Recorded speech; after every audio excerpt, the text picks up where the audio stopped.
All right, guys, the Antichrist. Everyone's all hyped up because 2020 seems like a historic year. And a lot of people are thinking it's the end times. And what comes around every time everybody thinks it's the end times is everybody searching for the Antichrist. Who is he? What's he doing? What's his name? What's he look like, right? So everyone wants to know all this stuff about the Antichrist.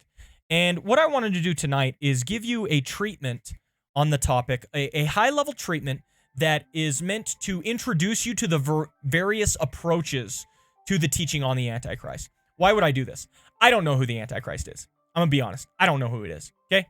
So if you're trying to tune in and think I'm going to tell you who it is, no. You can just tune out right now, I guess. But even though I don't know who it is, I think one of the troubles with this topic is that there are a variety of approaches and opinions that people don't know about, right? People don't know like the thinking or the verses that go into why people conclude what they do about the Antichrist. You see what I mean? Like a lot of people just step in and like somebody will throw out, this is the Antichrist, this looks like the Antichrist, and they'll quote a scripture or something.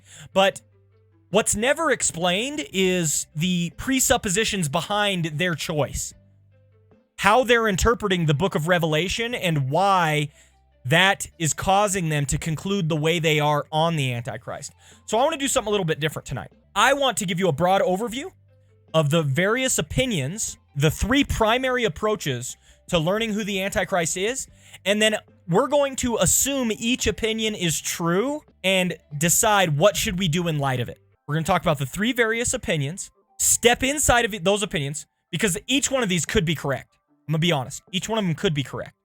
And so I want you to know how to act or react in a variety of situations, since I don't know who it is. The first thing to note is that the phrase, the word Antichrist, is only used by John, okay? So, like, there's a lot of passages that are imported into this Antichrist concept that aren't actually the word Antichrist being used.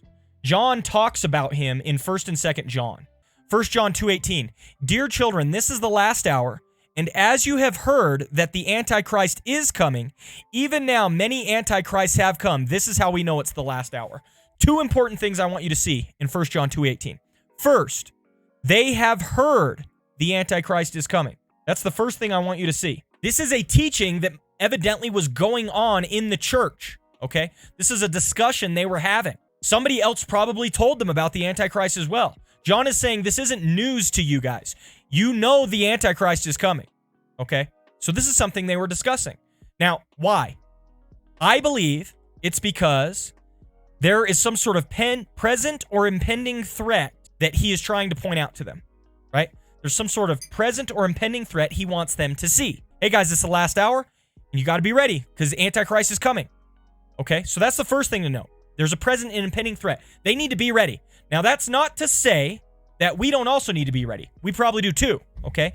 But his point, at least for them, was they need to be ready, all right? It's a present and impending threat they need to watch out for. So that's the first one. The second thing I want you to see is that it's plural, okay? Right here. Even now, many antichrists have come, okay? So he says Antichrist is coming, but even now, many antichrists have come. What I want you to see about the concept of the Antichrist is down through history, there are many antichrists. Now, that's not to say that there can't be a one-world end times Antichrist. There might be, okay?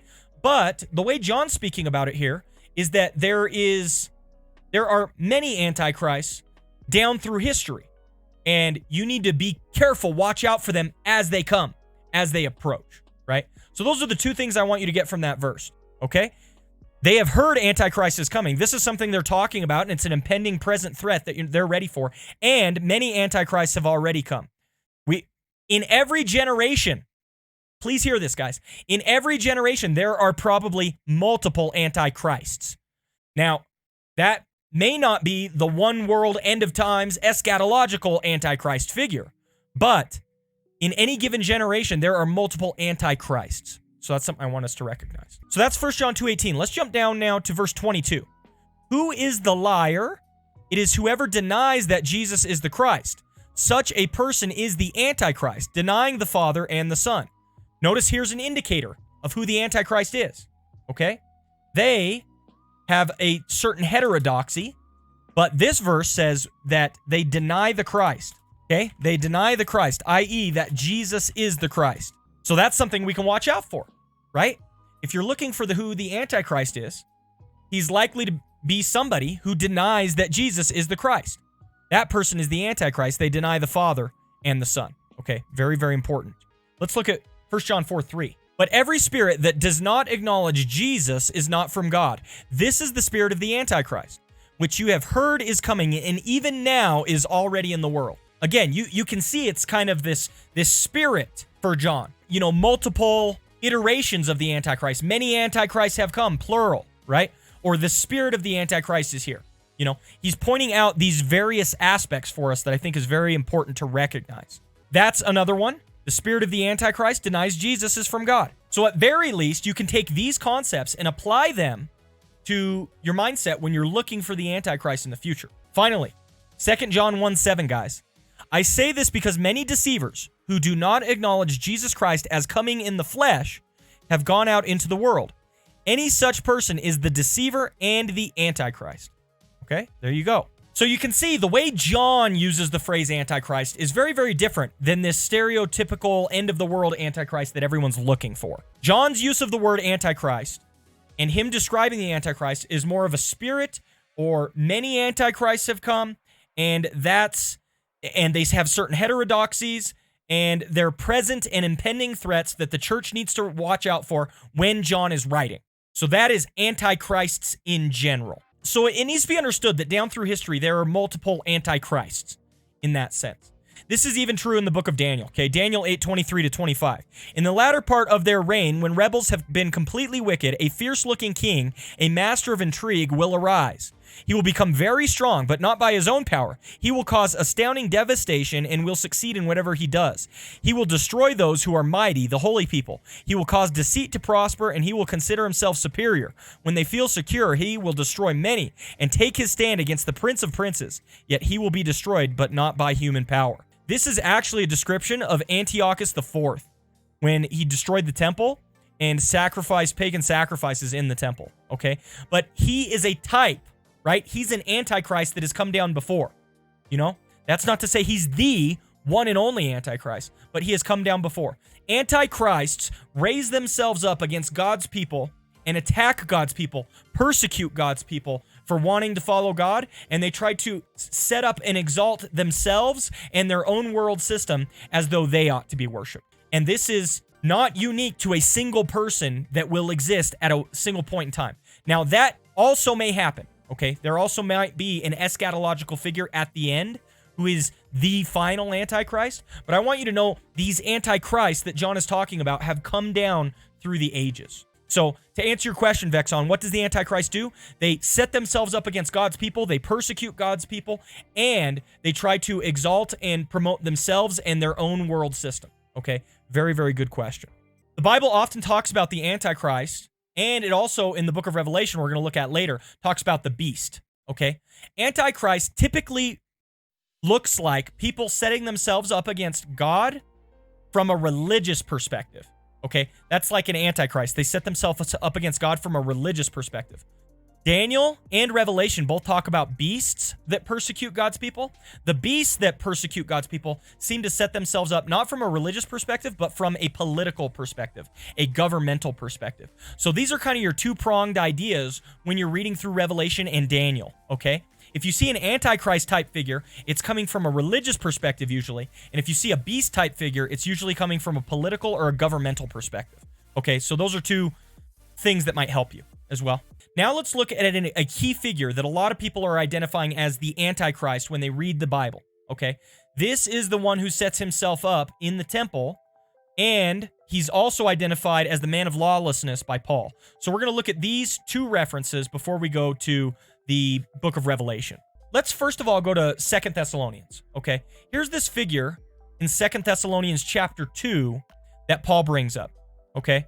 He says, concerning the coming of our Lord Jesus Christ and our being gathered to him, we ask you, brothers and sisters, not to become easily unsettled or alarmed by the teaching allegedly from us, whether by prophecy or word of mouth or by letter, asserting that the day of the Lord has already come. Don't let anyone deceive you in any way, for that day will not come until the rebellion occurs and the man of lawlessness is revealed. See this man of lawlessness? A lot of people say this is the Antichrist. Notice the wording is different, but still, everyone's looking for that one figure, right? This one eschatological figure, right? The man doomed to destruction. The man, he will oppose and he will exalt himself over everything that is called God or is worshipped, so that he sets himself up in God's temple, proclaiming himself to be God. Okay? So this is a lot of what people are talking about when they refer to Antichrist. Not the many Antichrists or the spirit of the Antichrist that John is talking about in 1 John, but instead this man of lawlessness that Paul seems to be talking about here. And note what he does. He exalts himself over everything that is called God or worshipped, and he sets himself up in God's temple, proclaiming himself to be God. So here, if we're looking for the man of lawlessness, right, the Antichrist, so this is the idea. He sets himself up in the temple of God, okay? So that's one perspective, but let's take that now, what we just read in 2 Thessalonians, and now let's read Matthew 24, 4 and 5, okay? Jesus answered, "Watch out that no one deceives you, for many will come in my name claiming I am the Messiah, and will deceive many," right? Or Mark 13, 5 to 6. Jesus said to them, "Watch out that no one deceives you. Many will come in my name claiming I am he, and will deceive many." Luke 21, 8. He replied, "Watch out that you are not deceived, for many will come in my name claiming I am he. The time is near. Do not follow them." Okay? So consistently, we're going to have a person, they're also going to set themselves up as Christ, right? Okay? So those are several aspects of this man of lawlessness that a lot of people are looking for. But note that this is different than the Antichrists that are being referred to in 1 John. So a lot of people are looking for this man of lawlessness, this Antichrist, or the pseudo-Christ. And where we should go now is Revelation 13. Because here is where the beast is really talked about, and this is where the real discussions of the Antichrist begin, right? A lot of people are taking, this Matthew 24, 4 and 5 idea, and they read Antichrist there. A lot of people see the Antichrist in 2 Thessalonians 2, like we talked about. But where this is really at is Revelation 13. Revelation 13, okay, guys? And this is the story of the beasts, okay? And I want to give you, again, my approach is not going to be to say this is the Antichrist or that's the Antichrist. My approach is going to be to give you the 3 most common interpretations, and then I want us to step into each interpretation as though it were true to try and discern how we should live in light of that, okay? Here's my goal. Here's my goal when I walk away. Not that you'll say that's surely the Antichrist, but that you will know what to look out for depending upon which approach is true. Even though I'm not going to tell you which one, because I don't know. I don't know the answer. But you'll know the 3 major approaches, and so you'll be keeping an eye out for the 3 things that look like antichrists, okay? That's the idea. That's the goal, okay? So I'm trying to give you guys information here tonight. I'm not trying to advocate for one position. I'm trying to give you information, and here's why I'm doing this. I have an opinion on the Antichrist, but I could be wrong. I could absolutely be wrong on my opinion on the Antichrist. And you know what I would hate? I would hate to convince a bunch of people that my opinion on the Antichrist was correct, and in fact, I was wrong, and one of the other approaches was correct, and I led a bunch of people astray. You see what I mean? So instead, I want to give you guys information. I want to give you knowledge so that when you step out into the world, so that you know what to watch out for, right? And you can be like, okay, I know that if this is the right interpretation of Revelation, then that is likely the Antichrist. But if this is the right interpretation of the Revelation, then that might be the Antichrist. And if you know all the approaches, then you're going to be equipped to deal with this subject as you go forward. And you can think about it with an open mind rather than just saying, I know exactly what it is. Okay, so that's my goal. That's my hope. Here's the big passage, Revelation 13. And we're looking in at 2 beast figures here. And I'm going to give you the variety of interpretations that are given. Revelation 13. The dragon stood on the shore of the sea, and I saw a beast coming out of the sea. Sea is typically representative of like Gentile nations and things like that, okay? So this dragon comes out of the sea, and it had 10 horns and 7 heads, okay? Almost all interpreters interpret this beast that's coming up as Rome, okay? I want you guys to know that. Almost all interpreters interpret this beast that's coming up as Rome. Doesn't matter if they're Preterist, Historicist, or Futurist. Almost all of them interpret this as Rome, okay? And this goes in line with the figure that's painted in Daniel as well, okay? It had 10 horns and 7 heads with 10 crowns on its horns, and each head had a blasphemous name. The beast I saw resembled a leopard, but it had feet like those of a bear and a mouth like that of a lion. The dragon gave the beast his power and his throne and great authority. Almost all interpreters interpret this as Rome. One of the heads of the beast seemed to have had a fatal wound, but the fatal wound had been healed. The whole world was filled with wonder and followed the beast. The dragon is the devil or Satan, and then this beast that resembles a leopard but has feet like a bear and a mouth like a lion. Almost every interpreter interprets this as Rome. The dragon gives this beast power and his throne and has great authority.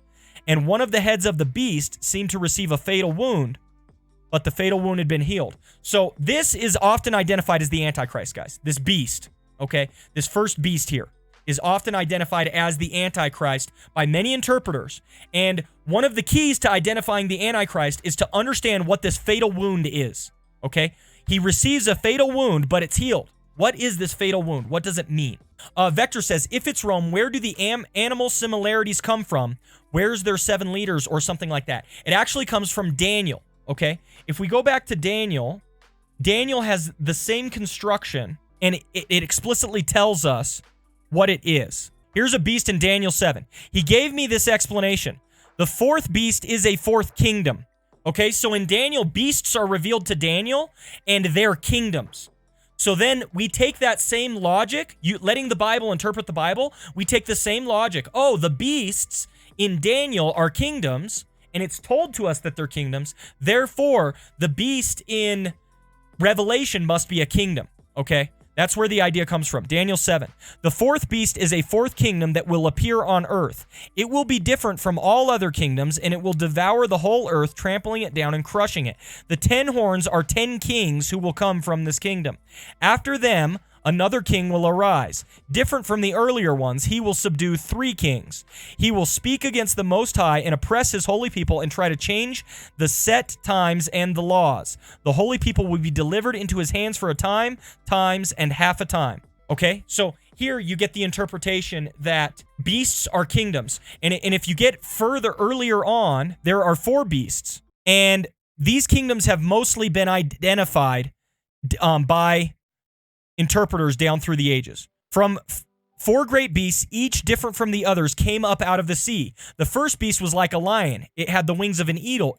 It watched until its wings were torn off and it was lifted from the ground, etc. Then there was a beast, a second beast. It looked like a bear, blah, blah, blah. So you have all these beasts, and most scholars have interpreted these as like Medo-Persia, and they're explicitly called kingdoms, right? Daniel calls them kingdoms. That's what he says they are. And so that's where we get that idea here in Revelation 13, that this is a kingdom. So let's go back to Revelation 13, but I just wanted you guys to see the context for that.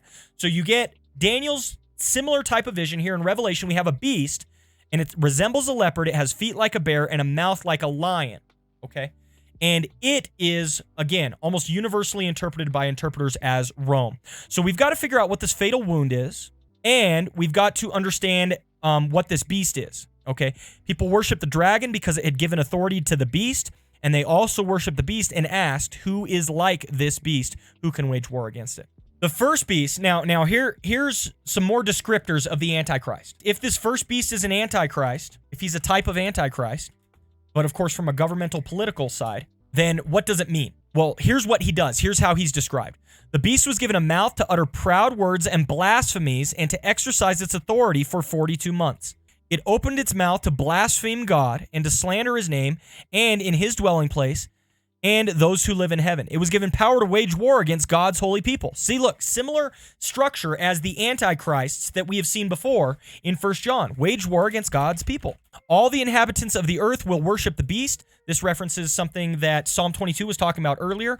All whose names have not been written in the Lamb's book of life, the Lamb who was slain from the creation of the world. They're the ones who worship the beast. That is the beast. Now, here's what I want to tell you. Almost everybody interprets this beast as Rome, but their interpretations of what happens are dramatically different. Their interpretations of what the fatal wound is and how Rome develops in order to produce this beast are very, very different. And so let me now go into 3 ways of interpreting the book of Revelation, period. And this is going to color how you view the who the beast is here. The first way of interpreting the book of Revelation is the preterist interpretation, What the preterist interpretation holds to is a couple of things. First of all, preterists believe that Revelation was written before 70 AD. It's very important to their understanding of the book of Revelation that Revelation was written before 70 AD. Why? Because in 70 AD, the second temple was destroyed. In 70 AD, Jerusalem was sacked by Titus Vespasian. Okay? So for a preterist, they apply all of this language, the beast, all of that stuff, to Rome during their time period. Okay? 70 AD. So for them, Revelation has to have been written before 70 AD. Almost certainly. This is the preterist interpretation. Okay? So then for them, Rome is actually the Roman Empire at the time. And there are a couple preterist interpretations of what this fatal wound could be. Many preterists have identified the Antichrist as the Emperor Nero. Okay? The Emperor Nero. And they do this for a few reasons. Okay? If you actually go down to the mark of the beast, it's the number of a man, and that number is 666. Okay? This calls for wisdom. Let the person who has insight calculate the number of the beast, for it is the number of a man. That number is 666. And if you use Hebrew gematria is when an alphabet is also used as a numeric system. So here's Hebrew gematria. You see these are Hebrew letters, and you can see there are numbers associated with them. Okay? Hebrew letters, numbers associated with them. It's when your alphabetical system doubles as your numerical system. And that's the case for Hebrew, okay? So the argument here is if you spell, and I'm not going to do it all in Hebrew because I just want to save time, but if you spell Nero Caesar out, you get 666, and if you take the N off the end of it, because there'd be an N in Greek, it spells 616, okay? Because the N is 50. Their interpretation is, look, this is the beast. This calls for wisdom. You calculate his number. It's 666. Okay, this is why it's Nero. And so they think that the beast is Nero or the Roman Empire with Nero at its head. Okay? Now, the preterist goes a step further. Remember, the beast was wounded, but not killed. All right? So, right here, he received a fatal wound, but it had been healed. Nero killed himself, but the Roman Empire didn't collapse, although it started to suffer some difficulties at the time. So preterists say, this is Nero when he killed himself. That's the fatal wound that the beast received, but it didn't collapse, and the Roman Empire actually pressed on and seemed to do pretty well and recover. Okay? So right here, historians consider it astonishing that the empire stabilized and survived this period that might easily have spelled the end of imperial rule after Nero killed himself. Thus, the recovery of the empire under Titus Vespasian was a marvel to all. The beast of the empire had survived the mortal wounding to one of its heads, i.e. Nero. Okay? So that's one interpretation. This is preterism, guys. But that's only one interpretation out of preterists. Here's another interpretation. That the fatal wound it's still the Roman Empire, but it's the Roman Empire, and Julius Caesar being killed is the fatal wound, okay? Caesar is killed, Julius Caesar. If the beast is the Caesar dynasty, as it evidently is, then the head or king with the deadly wound was clearly Julius Caesar, the founder of the Roman Empire. And that wound to the head, the killing of Julius Caesar, did not kill the beast at all. The deadly wound was healed. So, same type of interpretation with the Nero interpretation, but it's Caesar instead, okay? So that's the second idea. It may not be Nero, but it might be Caesar, Julius Caesar, and when he is killed, that's the Roman Empire, the beast, receiving its fatal wound, but then it is healed. The third one is that the fatal wound is actually not the death of any single Caesar, but is instead the preaching of the gospel going forth in the Roman Empire and being successful, right? This is all these are three different preterist interpretations. I want you guys to know that. The gospel is being preached. Rome is being shaken, if you will, by mass conversion. People are coming to Christ in mass throughout Rome. And yet the kingdom is not quite destroyed. And this comes from the idea of Philippians 4:22, All God's people here send you greetings, especially those who belong to Caesar's household. Note that Paul seems to be indicating, oh man, Caesar's household, there are a bunch of converts even there, right? Members of Caesar's own household are being converted, right? So the beast is being wounded because Christianity is being successful even amidst the Roman Empire. But it's not quite destroyed.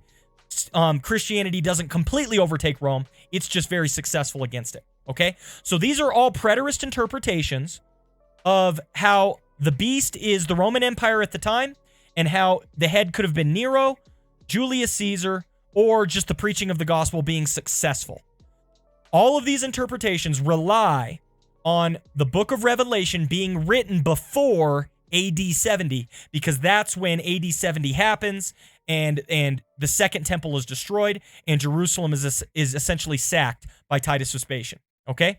So those are the three preterist approaches. The second interpretation is not preterist, but it's called the historicist interpretation. Now, the historicist interpretation starts in the same place. Okay? Starts in the same place. They identify the beast as Rome. But they don't stop with Rome during the day and age of 70 AD.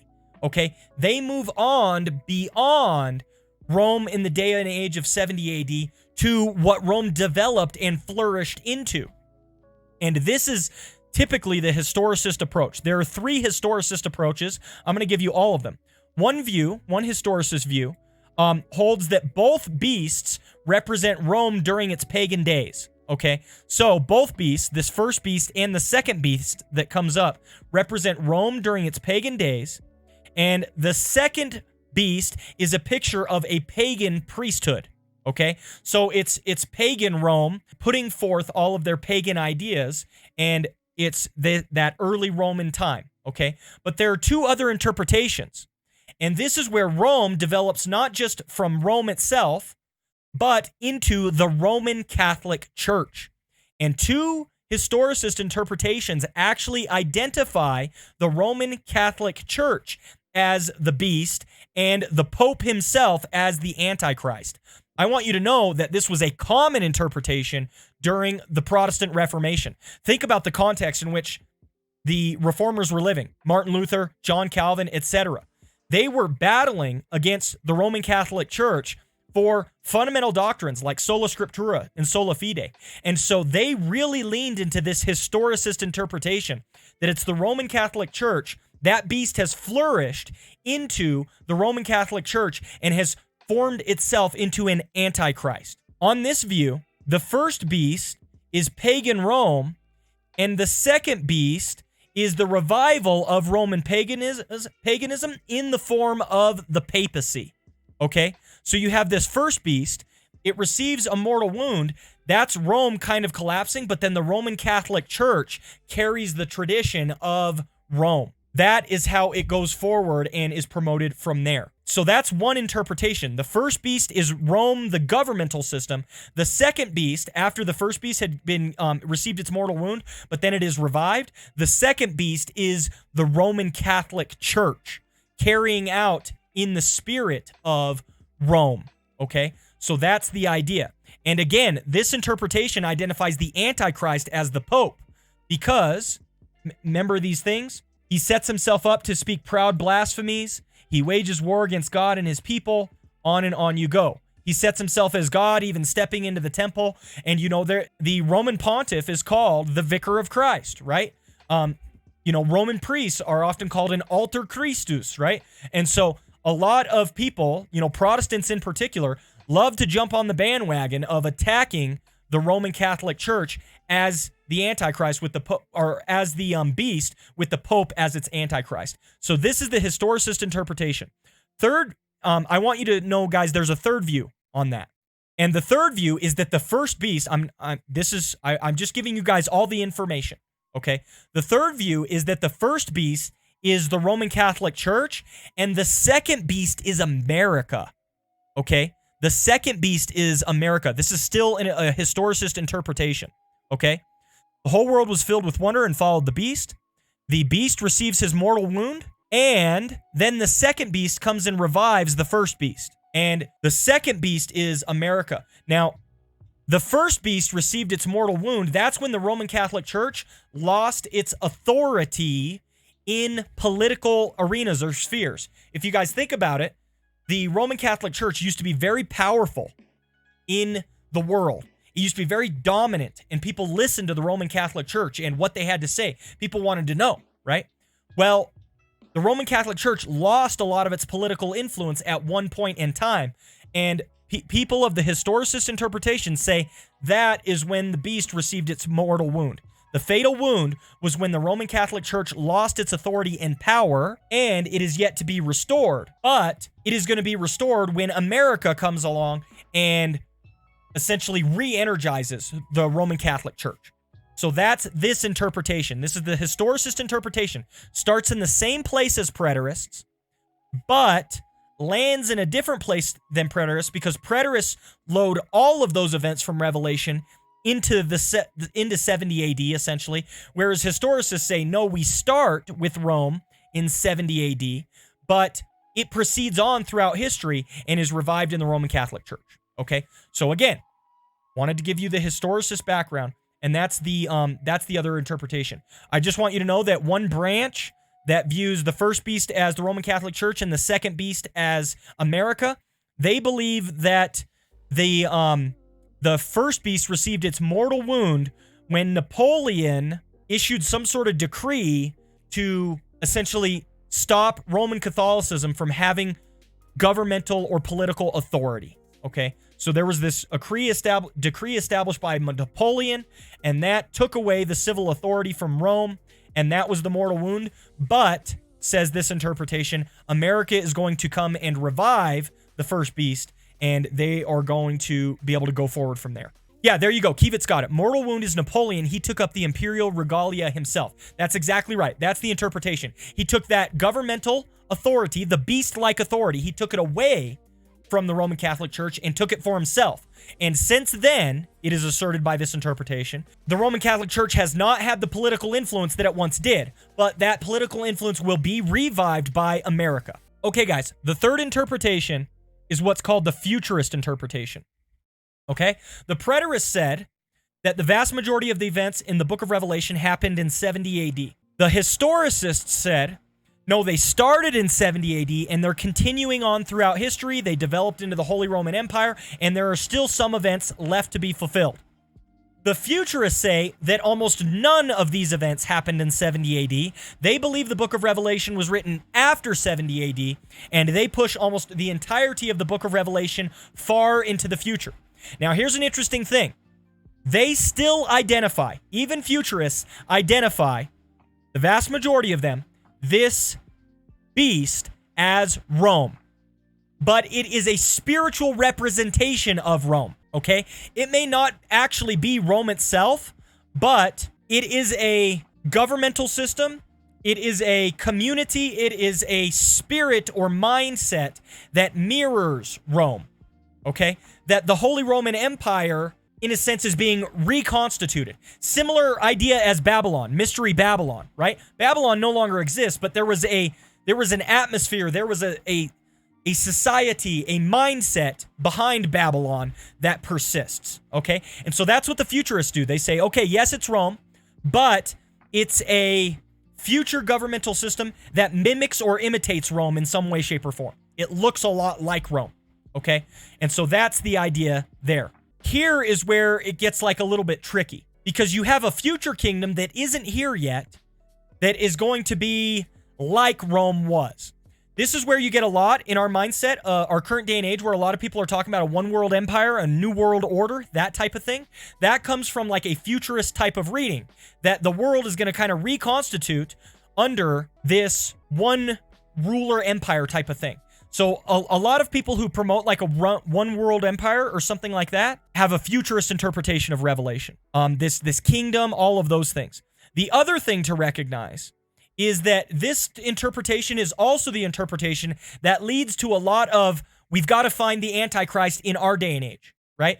Because, so if you've heard like Henry Kissinger's the Antichrist, right?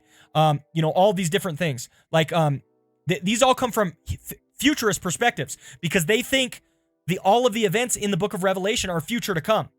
No, they're not in the past. They're still left to happen.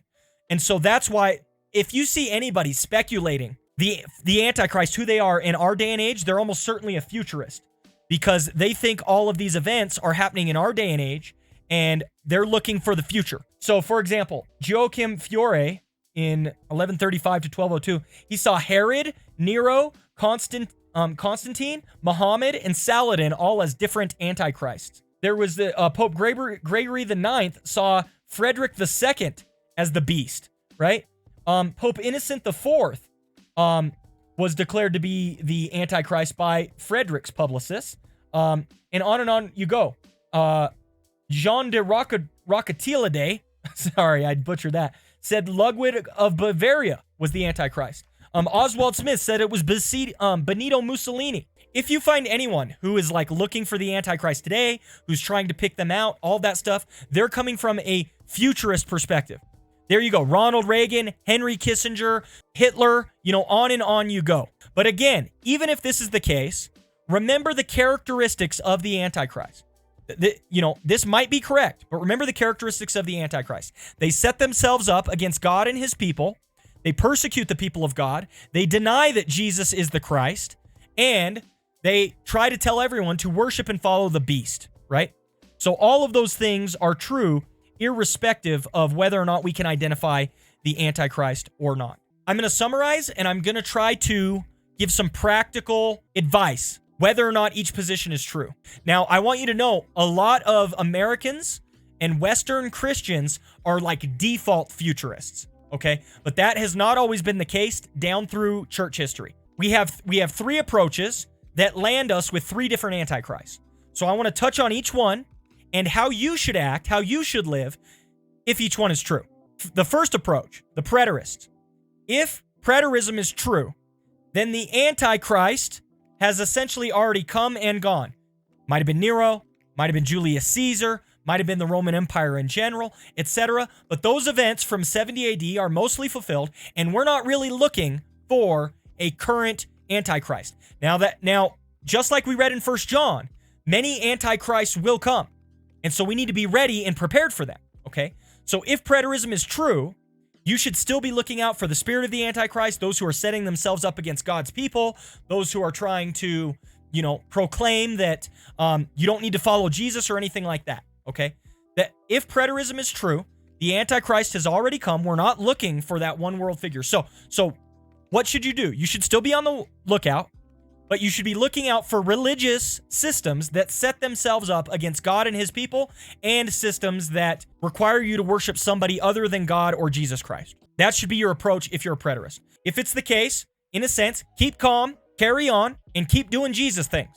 Okay? That's what we should do. Keep making disciples of all nations, keep reading your Bible, keep praying, and, just be on the lookout for the things we should always be on the lookout for.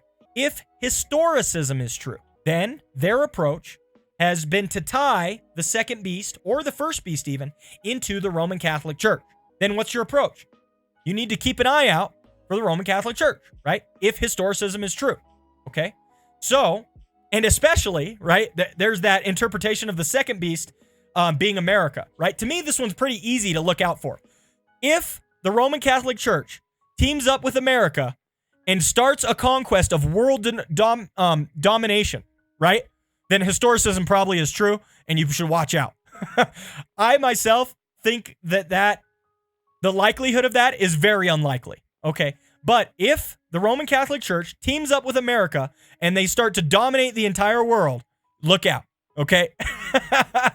So that's the historicist approach to the Antichrist, right? And again, many of the reformers had this idea and perspective, to the point where, like, the popes during that time were writing a lot of documents trying to refute this idea that they were the Antichrist, that they were the beast. The final one is futurism. If futurism is true, we still don't know who the Antichrist might be.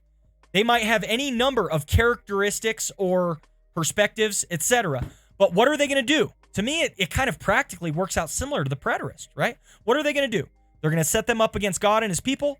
They're going to tell people not to worship Jesus, to worship them instead, right? That's what they're going to do. And so they should be pretty easy to spot, okay? And so that's if futurism is true. We don't know who it is. They still might be to come. So you can look out. They're going to do the same thing regardless of who they are. They're going to tell people not to worship Jesus. They're going to say, worship us instead. They're not going to affirm that Jesus Christ is from God. They're not going to affirm that Jesus Christ came in the flesh. On and on you go. Those are the three approaches and perspectives.